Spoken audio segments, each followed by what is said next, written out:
اعوذ بالله من الشیطان الرجیم بسم الله الرحمن الرحیم. دوستانو زه تاسو خدمت کې راغلم د امام رضا علیه السلام حرم کې ولاړ یم. عزیزان محترم، نن سبا تاسو ته خپله پته دی چې دنیا کې یو څه حالات جوړ شوی دی کرونا وجې نه. سوشل میډیا باندې به تاسو کتلی وي چې هندوانان حتی مسلمانو ته سوال کوي چې پروردګار عالم ته خداوند متعال ته دعا وکړو څه دپاره چې د کرونا ورکه شي. عزیزان محترم، هر یو طاقت، هر یو ظالم و جابر و فاسق حکومت محتاج دی اوس کې پروردګار ته څه دپاره دې دپاره چې دا کرونا راغلی دا پروردګار عالم ختمه کی اور پروردگار عالم یک یو طاقت دی چې پروردگار عالم دغه ختموی شي دي سر مو واس نشته دی. عزیزان محترم، پروردگار عالم څومره عظیم صفات و مالک دی، څومره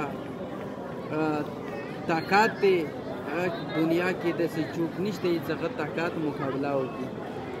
عزیزان محترم، پروردگار لطف و کرم دی چې موت و مسلمانان پیدا وکړي، بیا یې مسلمانانو کې شیعه بیا شیعانو کې هغه کسانی پیدا وکړي چې موږ شیعیان حیدر قرار علی ابن ابي طالب یو، موږ 12 امامانو سره تعلق دی.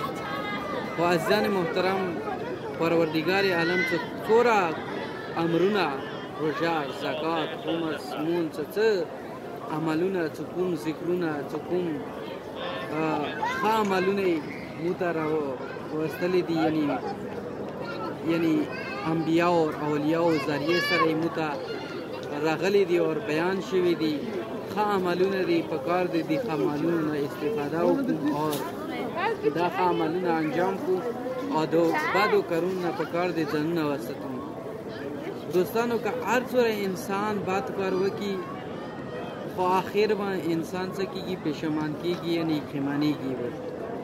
اور چې کله انسان خیمان شي هغه ټایم کې یک ایوالیا دی انسان څه څخه توبه دی غم پروردګار عالم در ته رجوع کوي. نو عزیزان محترم، دینه ښه خبره ده چې پهله نه موت و ګناهانو څخه خپل روح آلوده نه کړو.